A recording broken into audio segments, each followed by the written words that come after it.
Hi guys, Melissa from CloudMom.com. One of my favorite issues again today, talking about baby sleep.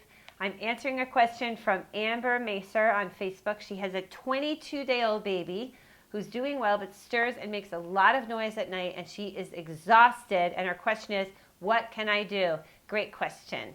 I love this issue. I mean, it reminds me a lot of the crying it out issue, because when you have a new baby, it's not just the crying and the diaper changing and the feeding that can keep a mom awake. It's also these adorable, gurgling and breathing sounds that are so cute, but they can really prevent you from getting any rest at all, so it can become a bit of a problem. So the question is, what do you do? Well, I'll just talk about what I did, and you have to make your own decisions and see what you're comfortable with. But in the beginning, we had a monitor, and that was one of the biggest problems with the monitor for me, because it was picking up on all these tiny noises that didn't mean that I needed to feed the baby. It was just like,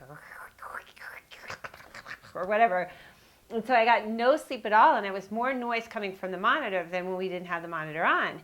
Our baby's room is right next to our bedroom. I had the baby in the crib. The baby was not in the bedroom with me. So I turned off the monitor. I left the doors open. And when my baby would cry, I would hear my baby, and I would go in and feed my baby. And that's pretty much what I did. Now, this is not common practice for many moms. Many moms have a monitor.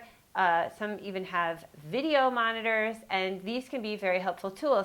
The key thing, though, I think, is what kind of sounds is the monitor picking up, and can you regulate it such that you're really only hearing that crying sound that you need to hear?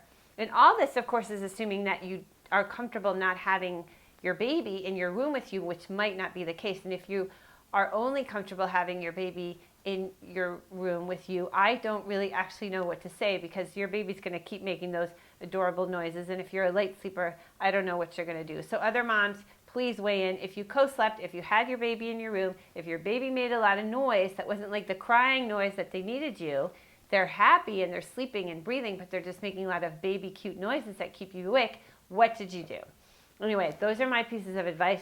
I hope they're helpful to you. Thank you so much for watching CloudMom.com, and I will see you next time.